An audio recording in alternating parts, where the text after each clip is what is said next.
മഹാരാഷ്ട്രയിലെ സ്കൂളുകളിലും പരിസരങ്ങളിലും വടാപാവ്, സമൂസ ഉൾപ്പെടെയുള്ള ജങ്ക് ഫുഡുകൾക്ക് നിയന്ത്രണം.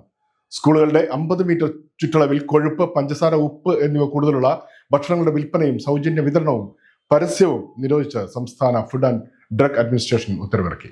മഹാരാഷ്ട്രയിലെ സ്കൂളുകളിലും പരിസരങ്ങളിലും വടാപാവ്, സമൂസ ഉൾപ്പെടെയുള്ള ജങ്ക് ഫുഡുകൾക്ക് നിയന്ത്രണം. കുട്ടികളിൽ ആരോഗ്യകരമായ ഭക്ഷണശീലം പ്രോത്സാഹിപ്പിക്കുന്നതിന്റെ ഭാഗമായാണ് മഹാരാഷ്ട്രയിൽ പുതിയ നിയന്ത്രണം ഏർപ്പെടുത്തിയത്. സംസ്ഥാനത്തെ എല്ലാ വിദ്യാഭ്യാസ സ്ഥാപനങ്ങൾക്കും ഉത്തരവ് ബാധകമാണ്. Vada pav, samosa, deep fried snacks, chips, ശീതളപാനീയങ്ങൾ, പഞ്ചസാര ചേർത്ത പാനീയങ്ങൾ, ചോക്ലേറ്റ്, ഐസ്ക്രീം തുടങ്ങിയ ഉയർന്ന കൊഴുപ്പ്, പഞ്ചസാര, ഉപ്പ് എന്നിവ അടങ്ങിയ ഭക്ഷണങ്ങൾ സ്കൂൾ പരിസരത്തോ 50 മീറ്റർ ചുറ്റളവിലോ വിൽക്കാനോ വിതരണം ചെയ്യാനോ ഇനി കഴിയില്ല. സ്കൂൾ ക്യാന്റീനുകൾ, ഹോസ്റ്റൽ ക്യാന്റീനുകൾ, ഉച്ചഭക്ഷണ അടുക്കളകൾ, അംഗൻവാടി കേന്ദ്രങ്ങൾ, ഭക്ഷണ വിതരണക്കാർ എന്നിവയ്ക്ക് സാധുവായ ലൈസൻസും രജിസ്ട്രേഷനും നിർബന്ധമാക്കി.